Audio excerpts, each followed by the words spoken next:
lapel. Are you going to do the intro first, then? Oh, yeah. If you want to wait. Absolutely, absolutely. What is today, anyway? And what is this for? You are being interviewed for the Academy of TV Arts and Sciences Oral History Archive. Okay. So this is for eternity. Okay. So don't hold back, Oh, don't worry. you know?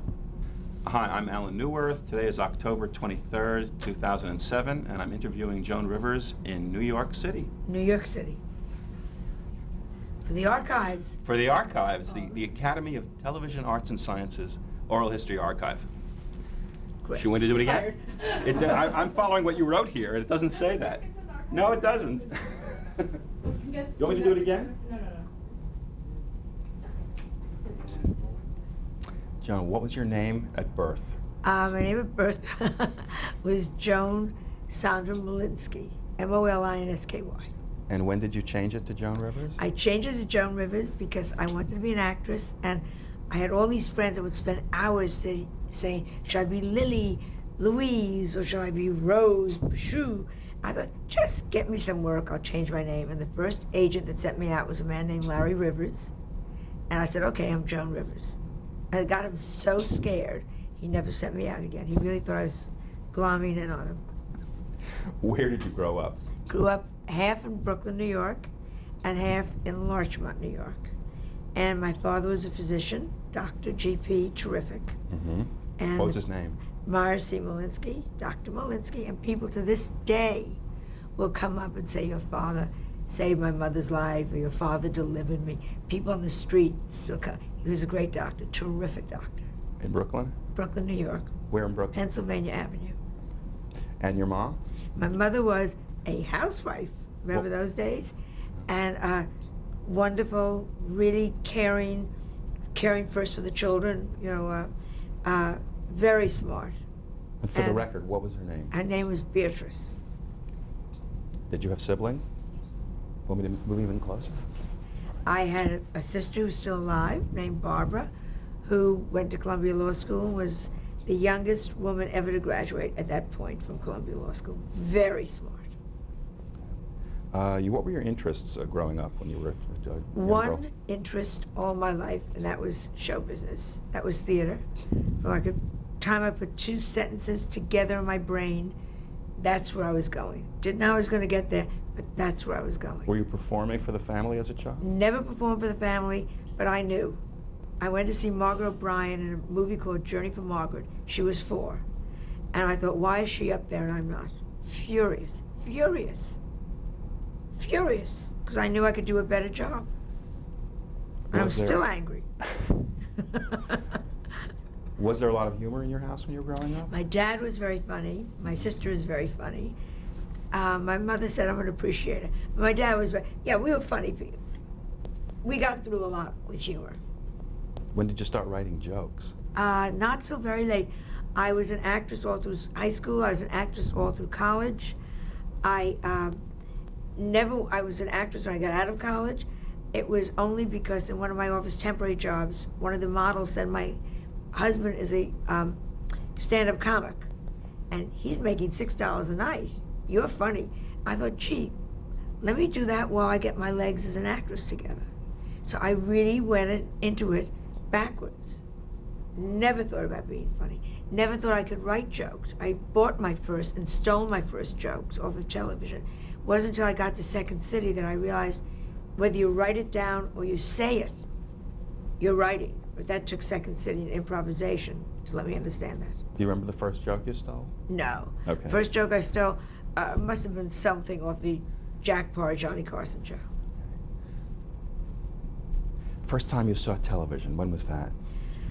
I was a child. I was at the World's Fair. That's 1939.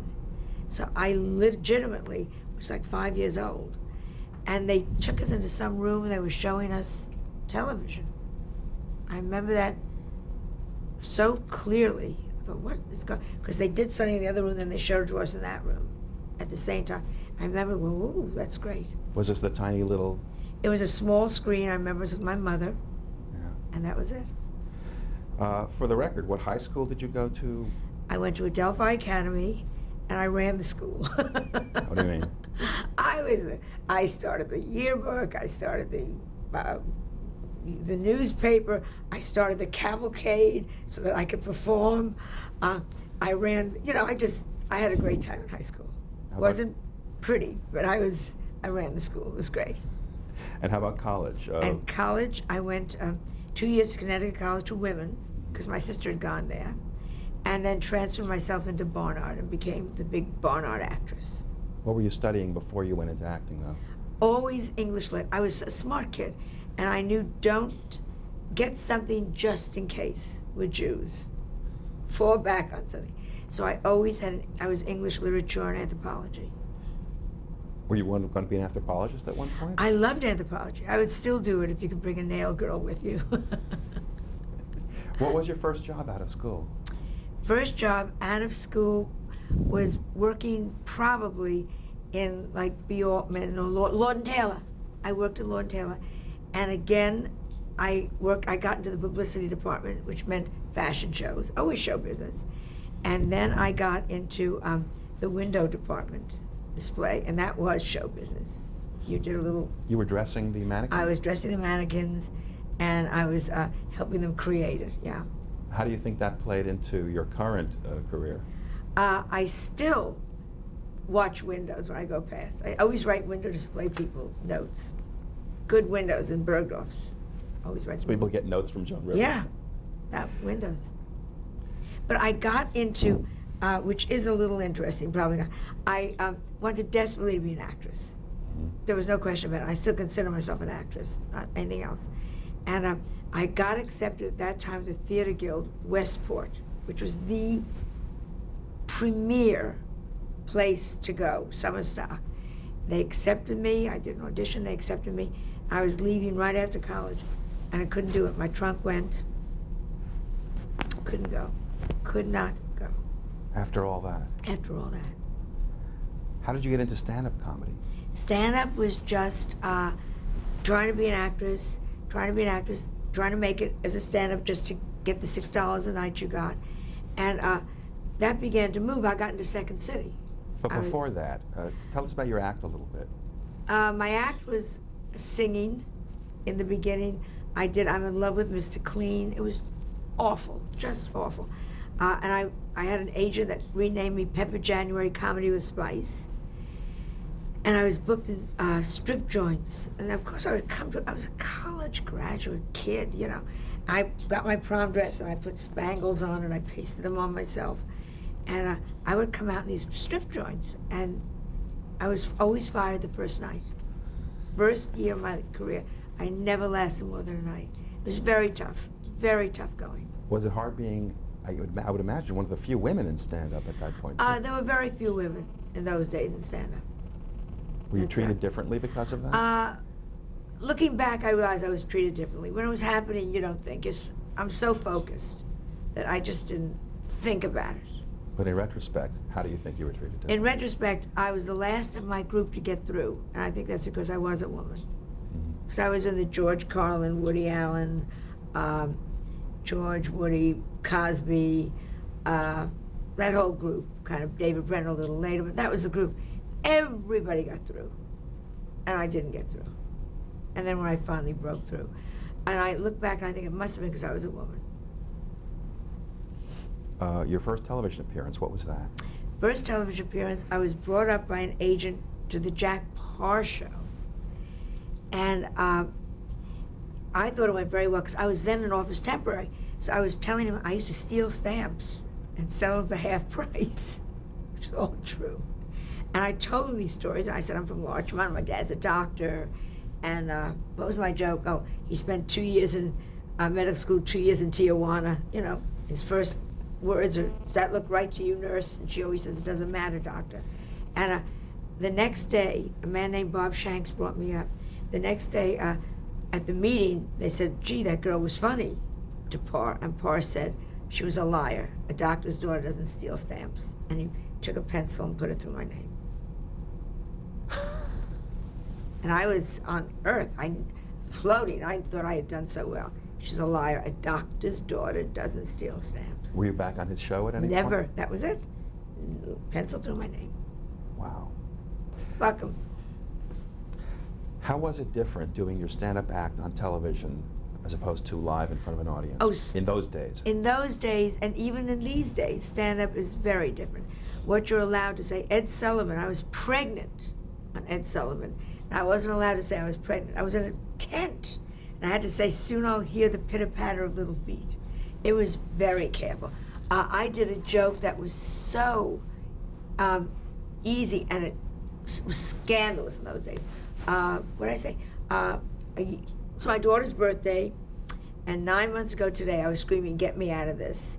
And 9 months ago, 1 year ago today, I was screaming, "Get me out of this!" And 1 year ago, 9 months.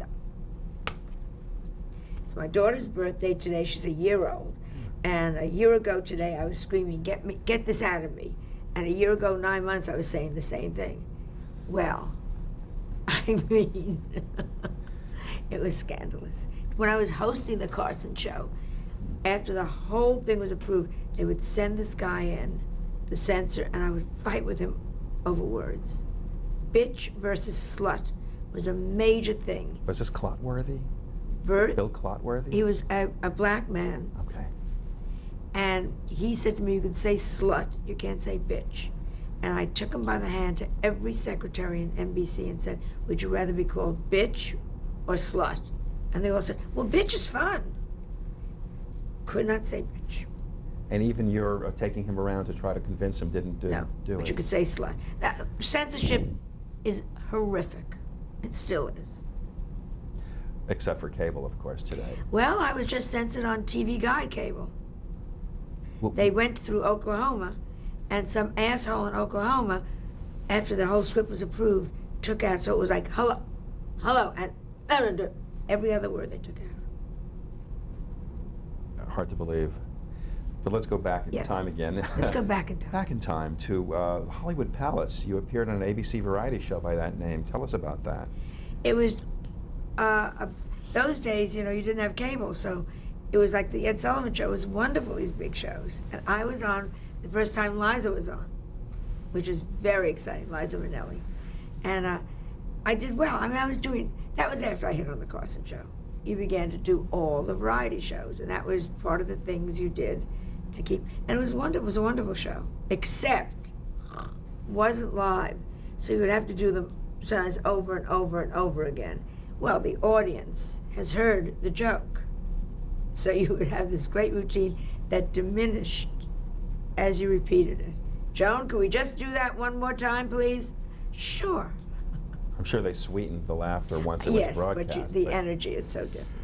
Oh, God. Well, speaking of Carson, when was the first time you did The Tonight Show?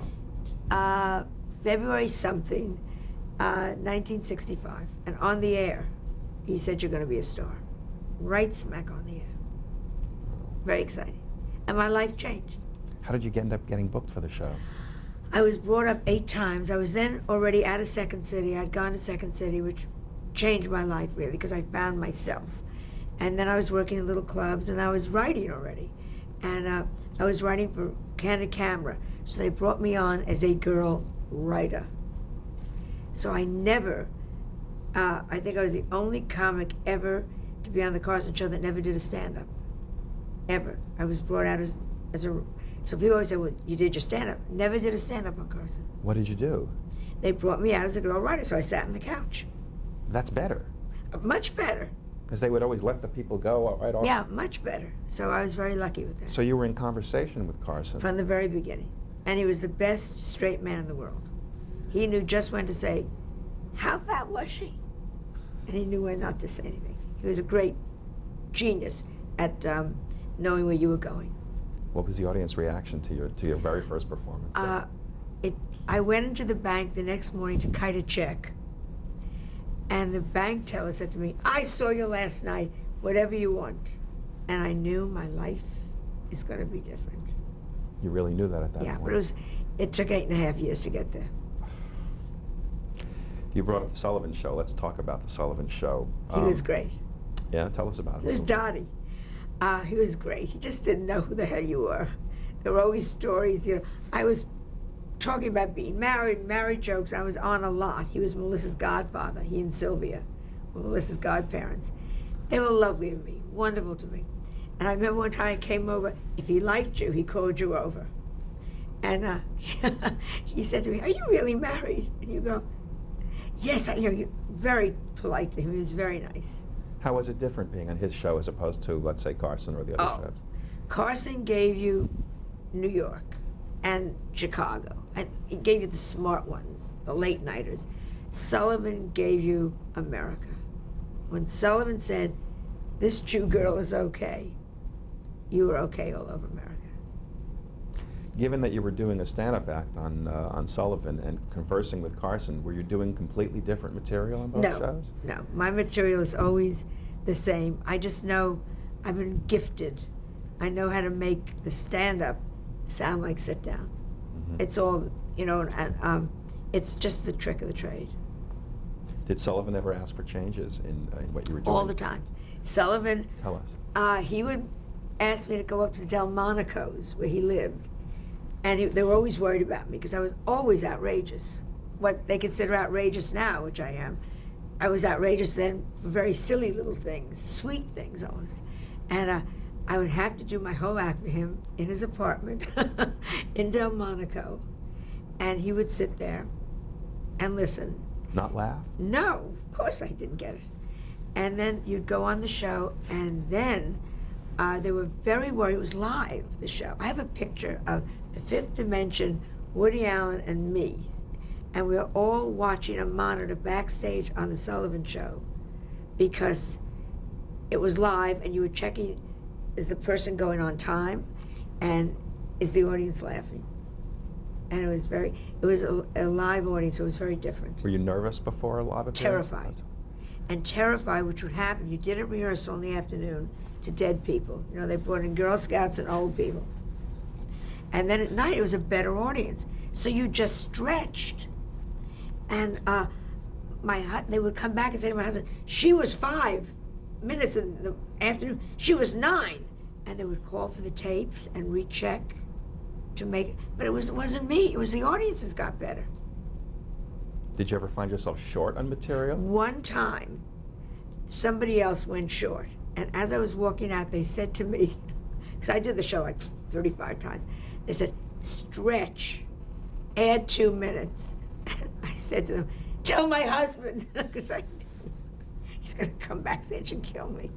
"Tell my husband I'm stretching." Yeah, but it was great. Sunday nights, it was great because it was live. Yeah, everybody was watching. Yeah. In general, where did your material draw from at the time? My material has always been from life, always.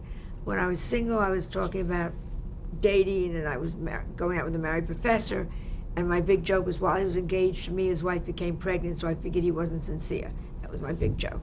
So it was always exactly where my life was. And how topical would you get in terms of talking about what was going on around you? I'm so apolitical, I hate everybody. But of course you talk about the latest things. Yeah. Whatever the latest thing was then, that's what you were talking about. How would you describe your comedic style if someone asked you to do that? Don't know my comedic style. I don't want to know it. I don't want to know when people say, "Oh, that face you make, I'll never make it again." I don't watch myself on television. So you don't believe in analyzing oneself? No, I do not analyze. Woody Allen once said to me, "If it's funny, get on your knees, say thank you, God, and move on." Yeah. It's funny. Leave it alone. If you've analyzed it too much, it ain't funny anymore. And you also know in your head, it's all music, It's all, Tell us what you mean by that. it's music. You just know when to pause and when to talk and when to say and why that is better longer. It's all music. I've heard that analogy many times. Yeah. Many comedians. Yeah. So okay. How do you feel your Jewishness has played into your act? I think my Jewishness has played into my act because Jews are hilarious. And it's just funny. And we are funny. And I think we are always outsiders in some sense. Mm-hmm. So that works beautifully for a comedian. Did you ever experience any negative... Anti-Semitism yeah. in the business? No. Never in the business. I've never... seen any anti-Semitism. I've never seen any anti-black. I've never seen anti-anything in the business. Outside of the business, of course. Really? Female stand-ups, other female I stand-ups. can't go to the bathroom in Palm Beach. Go ahead. No, I mean, try asking to use the bathroom. I'd love to go further into this, but we No, gotta move on. just thought I'd say it. Go I ahead. know. Were there other female stand-ups at the time when you were starting out on There were television? other. When I was starting, there were other females. Toni Fields is at her height. Phyllis Diller was at her height. There were a few others that tried that just didn't make it. But I was probably the only one in my little group, though, that was there at night. Because if you were attractive, you wanted to be a singer. You still do. Yeah. Were you friendly with your other? They were your competition, but they weren't really. I was friendly with Cavett. I was friendly with Woody. I was friendly with Marshall Brickman. I was friendly with George Carlin. I mean, there were a little bit about Bill Cosby, you know, Richard Pryor. We all knew each other. Right. And I guess because I was a woman, they were nicer to me. A little bit. Just a little. Oh, just a little. Okay. You ended up writing for Candid Camera at Yeah. that point. How did that happen? After I came out of Second City and came back to New York, you know, you begin to network with everybody. And they said, Candid Camera. Bernie Orenstein was a friend of mine, was a comedy writer that I knew. And he said, they're looking for people at Candid Camera. And, oh, I was always so broke, and I had a car, and I was commuting from Larchmont. It was, you know, tough going, and office temporary jobs during the day. Even after being the toast of Second City, that was a tough moment. And he said they're looking for people at Candid Camera, so I went right over. And he used me once or twice on camera. Fun. Yeah, fun. What kind of pranks did you end up writing for the show? He never liked them. As Lily Tomlin came in after me, and you're always having some poor slob who was a messenger deliver something to you, and you wouldn't take it. You know, you're on the phone, you go 1 minute, and the poor guy has to get it there by a certain time. And they would break down, and they would cry. It was just horrible. It was not a happy job for me. I didn't like No. Candid Camera. How Because about- for every funny thing you see, you saw so many people upset because they're in positions where they can't answer you back. That was kind of the point of the show, though, was to humiliate, wasn't it? Well, the point was, look how funny that woman is when she tastes the sugar. But for every woman that went, what's this? There were ladies that just sobbed, Yeah. you know, and people that just cried and got frustrated. It was awful. What was Alan Funt like to work with? Meanest son of a bitch in the world. Mean snake. He would call a meeting every day of the writers, and somebody was it, and right in front of everybody else, whoever it was, you son of a bitch, you asshole, I mean, names, words that I never heard in those days. And these were men that had mortgages and families, and it was just awful. He was not a nice man. Did he do this for sport? No, I think he was brilliant at what he did. And maybe as I'm getting a little older, maybe some people need to be yelled at. Maybe not. Like, you know, say, I run a very happy business, and they step all over me. So I think maybe Alan Funt was smarter. We did what he wanted. Women are treated differently, though. But it was men he strong yelled women, at. yeah. He yelled at everybody. Yeah, and I'm saying you, well, yeah. I Yeah, got your equal point. opportunity yelling. I hear you. Let's move on to that show. That was Which a you morning show. I was Yeah. on the Tonight Show. How did you come to host that? It was a syndicated show, that show with Joan Rivers? Yeah, and that was right out of the box on Carson. NBC came to me, and I was a hot girl in town. And they gave me a little morning show, and it followed the Today Show. And we did that show. And it was, looking back, it was a sweet show. I interviewed people, you know, I did a monologue, and I interviewed, and it was an easy morning show, and it was fine. What kind of guests did you have on? Everybody that was on the Carson show, you know, so you had on whoever was current. The only one that ever walked off was Jerry Lewis. I don't know what I said. He got up and walked off. In the I remember middle? that. In the middle of the show. That was very dramatic, though. We had whoever was hot came on the show. And why did it go off the air, how do you think, after 3 years? I don't know. Just ran its course. I think shows were changing. I got bored. I get very bored. I don't know how Letterman does it. I don't know how you do it. I don't want to ask. I took my my afternoon show, which came out later on, off finally, because I said I just don't care about asking somebody getting lies back from them. I understand you girls are fighting on the set. No, we all love each other. I'm out of here. How well were you able to handle that when people would tell you falsehoods on the air and you knew it? Especially in those days, very well. Because you weren't looking to be, you were looking, also when you're in a hostess chair on television, you're a hostess. You cannot pull a trick on the guest. It's not right. They've come with great vulnerability. And I think it's not right to turn around and say, you're lying. So I don't interview that way. Were you very well prepared? Did you read their book? Did you see their film? I am a preparer that it's ridiculous, yeah. I've read your stupid book. I've prepared my own questions. I've made my own little ad-libs. Oh, yeah, I'm prepared. In 1972, you did an episode of The Lucy Show. Yeah. How was it working with Lucille Ball? Lucille Ball was a genius. Lucille Ball knew what she wanted. She was called a ball breaker. She was called all these things.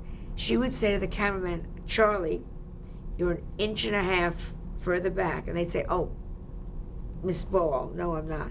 She'd say, measure. She was right. She would say to you, when you take the coffee cup and you put it over here, hold, and we were rehearsing now, hold for 2 beats, because that's what the laugh is going to be. And then you do it at night in front of the audience, and you held, and the laugh was 2 beats. She knew her stuff. She was smart. All business. And then she calls me in. Now it's Lucy, you know. Tell us how that happened. Did she call So you personally? she called me. We had been on, I think, the Carson show, and she liked me, and they wrote a special couple episodes for me. But she's all business on set and getting things done and done on time. They had to wash my hair and they had to dry it, and it was like, you know, time is money.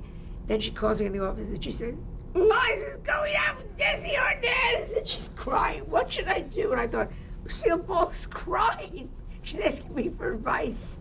Where is my mother? It was so weird, so strange. Was she a funny lady off camera? No humor. She was a written comedian. You did a TV movie that you wrote called The Girl Most Likely To. Yeah. First of all, how did that whole project happen? I was the hot girl in town, so they were coming to me. Projects were easy. And I have a friend named Kenny Soames who's a writer. And I had met somebody who had been taking me out in college and had said in front of me, why didn't you tell me? And now he had become a doctor, married a woman, and they were brought to my house a cocktail party.